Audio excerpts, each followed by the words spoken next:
Ok, pessoal, então chegamos aqui às entrelinhas de quinta-feira, né? Cristo no Apocalipse, a parte 2.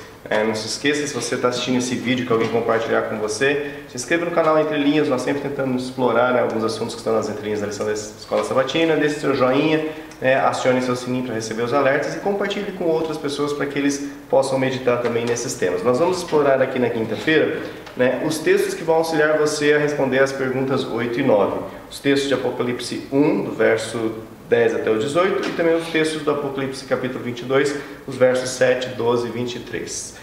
Vai lá então, Ricardo. Vamos lá, primeira passagem.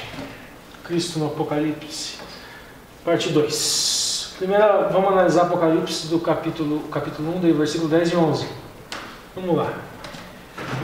Eu um dia do Senhor fui arrebatado. Está falando João aqui, foi arrebatado em espírito, e ouvi detrás de mim uma grande voz, como o som de uma trombeta que dizia: sou o Alfa e o Ômega. Esse Alfa e o Ômega a gente já trabalhou em outro dia da lição. O primeiro e o derradeiro. Escreve o que vês num livro e envia às 7 congregações da Ásia: Éfeso, Esmirna, Pérgamo, Tiatira, Sardes, Filadélfia e Laodiceia. Vamos trabalhar a questão dessas igrejas aqui em outro momento. Trabalhar aqui primeiro a questão do o primeiro. E eu vou separar a expressão hebraica aqui, Errades.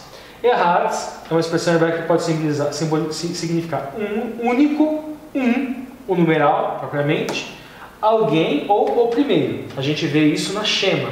Vamos lá, os próximos slides. Vamos ver a Shema. Shema está em Deuteronômio 6,4. Shema Israel. Yahweh no reino 1, Yahweh Errad. Ouve Israel, Yahweh nosso Deus, é Yahweh único. Esse Errad, como eu já disse, ele pode significar único, primeiro. Né? Então a gente tem 3 variáveis aqui. Yahweh, Deus único. Pensamos assim, então a versão trinitariana, essa passagem quebra completamente a interpretação trinitariana. Não, porque falamos no vídeo da Trindade, as interpretações trinitarianas e unicistas, ela tem variáveis, muitas variáveis. E uma dessas variáveis e aqui eu me filio, é que é um ser em 3 pessoas distintas. Então essa primeira interpretação não destrói essa vertente da Trindade. Agora aqui, Yahweh, Deus, é o primeiro. Veja bem, vimos lá no Apocalipse o primeiro se aplicando ao Messias. Então poderíamos encontrar aqui na Shema uma alusão à divindade de Cristo.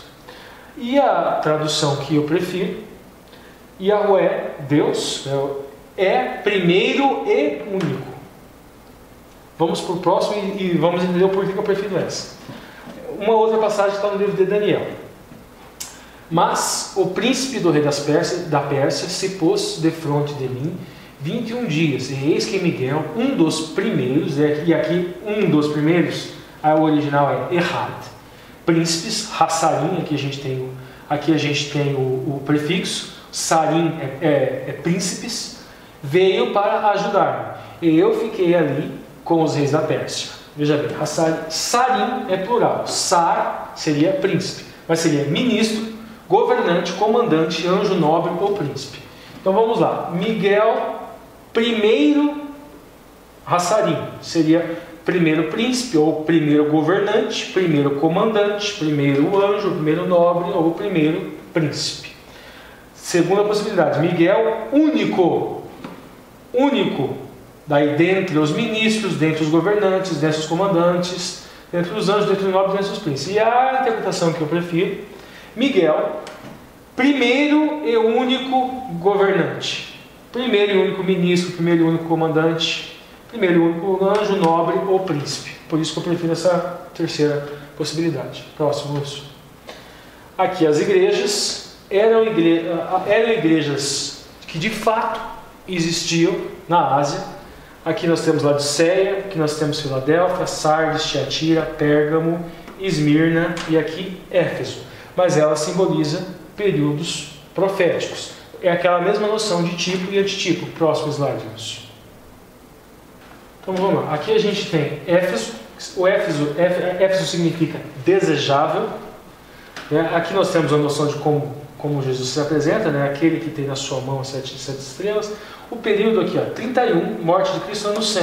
Ano 100, morte de João. Esmirna, que significa mirra. A gente tem aqui ano 100, morte de João, até 321, que no caso é o Edito de Milão, que é onde acaba a perseguição dos cristãos.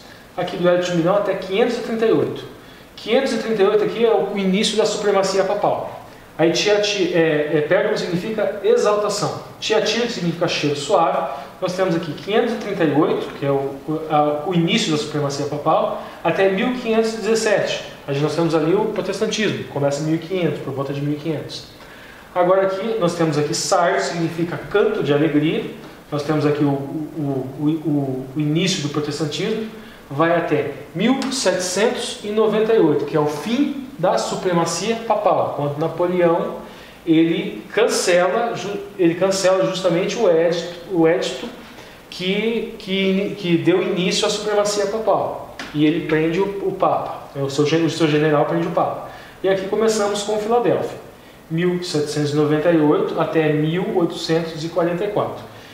A gente tem aqui todo aquele grande revivamento. Filadélfia significa amor fraternal, que estuda a profecia de Daniel e Apocalipse. Nós temos Guilherme Miller, nós temos aquela igreja que estudou a profecia. E daí nós temos Laodiceia, que significa o julgamento do povo, que vai de 1844 até o fim dos tempos. Aqui nós temos símbolos que nós trabalhamos essa semana, muitos deles nós vamos trabalhar para a igreja de Éfeso, o que marca. Principalmente é esse candelabro, que nós já falamos o que significa. Esmirna, o alfa e o ômega, também falamos com relação ao que significa alfa e ômega. Pérgamo, a espada.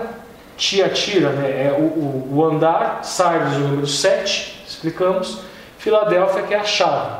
A chave que nós já falamos também, que é uma expressão que é a porta, que é a passagem do santo para o santo. Laodiceia, o alfa e o ômega. Apocalipse 1, 12 a 13. Então virei-me para ver quem falava comigo. E virando-me, vi 7 castiçais de ouro, e no meio 7 castiçais, um semelhante ao filho do homem, vestido até aos pés de uma veste comprida e cingido pelo peito com um cinto de ouro. É Cristo na sua função sacerdotal. Apocalipse agora 1, do 10 ao 5. E sua cabeça e seus cabelos eram brancos, símbolos da pureza, como lã branca e como neve, e seus olhos como chama de fogo. Nos seus olhos resplandecia o próprio caráter de Deus, o Yahweh. E seus pés semelhantes a latões reluzentes, ardentes como em fornalha.